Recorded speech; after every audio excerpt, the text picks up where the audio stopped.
Assalamualaikum warahmatullahi wabarakatuh. Allahumma sholli ala Sayyidina Muhammad wa ala ali Sayyidina Muhammad. Pemirsa yang dirahmati Allah, marilah kita simak ceramah dari Kiai Haji Abdullah Dimnastiar dengan tema Bila Allah sedang menyempitkan rezekimu. Sebelumnya marilah kita perbanyak sholawat minimal 1000 kali sehari, agar hidup kita penuh barokah dan mendapatkan syafaat kelak. Jangan lupa berikan dukungan kepada channel kami dengan memberikan super thanks seikhlasnya. Selamat menyaksikan. Allah sudah tahu keperluan kita, lebih tahu dari kita sendiri, hadirin sekalian. Allah sudah tahu apa yang kita perlukan, bahkan yang kita perlukan tapi kita tidak tahu. Kan kita perlu, kita tahu kita perlu. Tapi ada yang kita perlukan dan kita tidak tahu.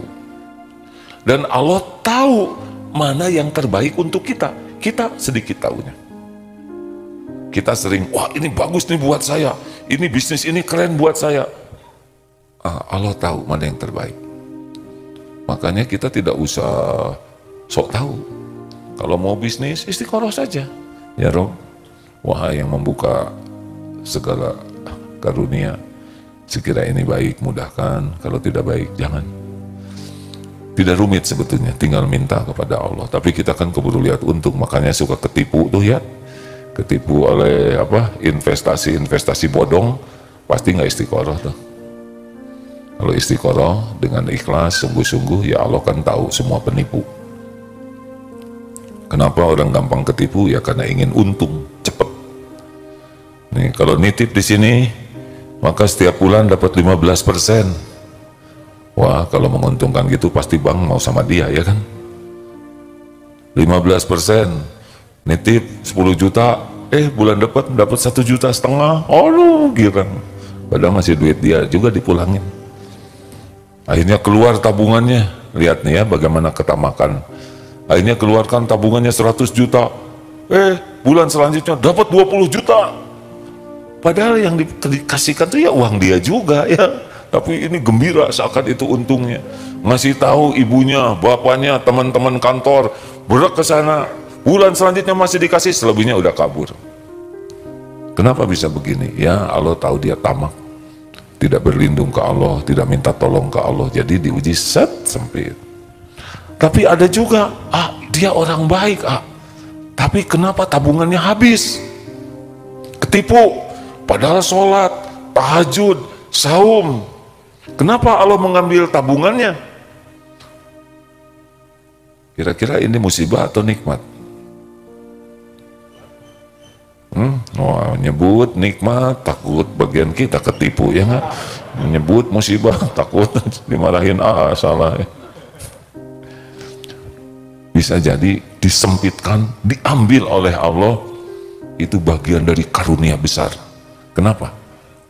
Karena Allah tahu dia sholat, dia saum sunnah, dia baca Quran, tapi hatinya bersandar kepada tabungan. Dia merasa tabungan ini jaminan hari tua saya. Dengan tabungan ini anak-anak bisa selesai sekolahnya. Dengan tabungan ini saya masa tua akan lebih tenang. Dia tanpa menyadari sudah mengilahkan tabungan sebagai penjamin dirinya. Nanti dibuat oleh Allah kejadian ketipu, habis tabungannya. Pasti sedih awalnya ya. Kenapa perih sedih? Ya itu biasa. Kalau musibah diundang oleh dosa, pakai menderita dulu. Sesudah dia, waduh sedih, mau ketipu, lapor ke sini, malah lapor hilang ayam, sekarang jadi kandangnya habis. Akhirnya lari sana, nelpon sana, bilang ke pengacara ini, tetap nggak bisa jalan. Akhirnya dia mulai kembali ke Allah. Sengaja ke sana tidak ada yang nolong, ke sini malah bikin habis, ke sini malah bikin tambah habis. Akhirnya dia kembali ke Allah. Plak, ampun ya Allah. Nah, lambat laun dia sudah merasa tenang. Dan ternyata tanpa tabungan itu pun terjamin. Anaknya dapat beasiswa. Yang lain pada sakit, dia enggak. Tiba-tiba ada yang dulu punya hutang, dia udah lupa bayar. Jadi ketipu itu bagian dari nikmat atau musibah?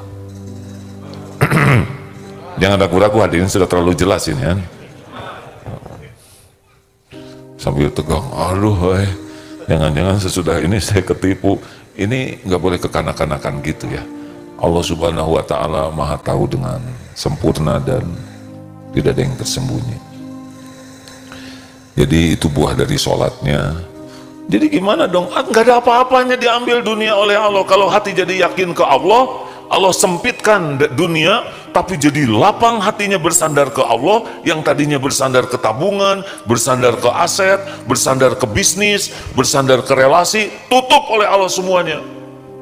Pertama sakit sekali, galau, lagi bingung-bingung, daripada pusing gini, hening pengajian lah, si Agim lah malam Jumat, lumayan suka tenang gitu katanya. Datang aja ke sini, gak usah ngacung hadirin ya, saya sudah menduga ya. Tahu dari mana nih? Jangan-jangan menerawang. Enggak hadirin ya, saya sudah merasakan aja auranya. Kenapa ya pengajian di sini tenang? Ya tuh jawabannya sederhana, ala bizikrillah tatmainnul qulub. Camkan, hanya dengan mengingat Allah hatimu akan tentram. Lah yang dibahas dari tadi kan tentang Allah. Jadi bukan karena penceramahnya, tapi karena memang sedang membahas tentang Allah. Jadi udah sekarang jangan bersandar sama siapa-siapa. Walaupun dilapangkan oleh Allah, nggak boleh disandarin. Tidak boleh kita merasa terjamin dengan aset, tabungan, dengan ya perusahaan, bisnis. Gampang kok bagi Allah membuat bangkrut seketika tuh gampang sekali. Perusahaan besar dulu, Yahoo, sekarang udah nggak dikenal oleh anak-anak muda Yahoo. Dulu, maaf ya kalau saya nyebut merek tapi dah fakta, Kodak, bingung sekarang kalau dengar Kodak. Dulu ada BlackBerry, BBM ya, tahu kan? Wah begitu berjaya, tiap orang pakai BBM. Sekarang susah. Dulu kalau BBM naik nggak begitu galau hadirin. BBM nggak dibalas ya, itu bisa ngamuk kadang. Sebagian nggak ngerti ya, nggak terjangkau. BBM teh BlackBerry Messenger ya, lewat.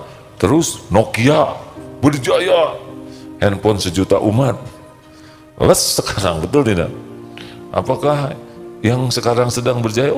Kita tidak tahu. Kalau Allah nyungsep saja. Kumaha Allah ya.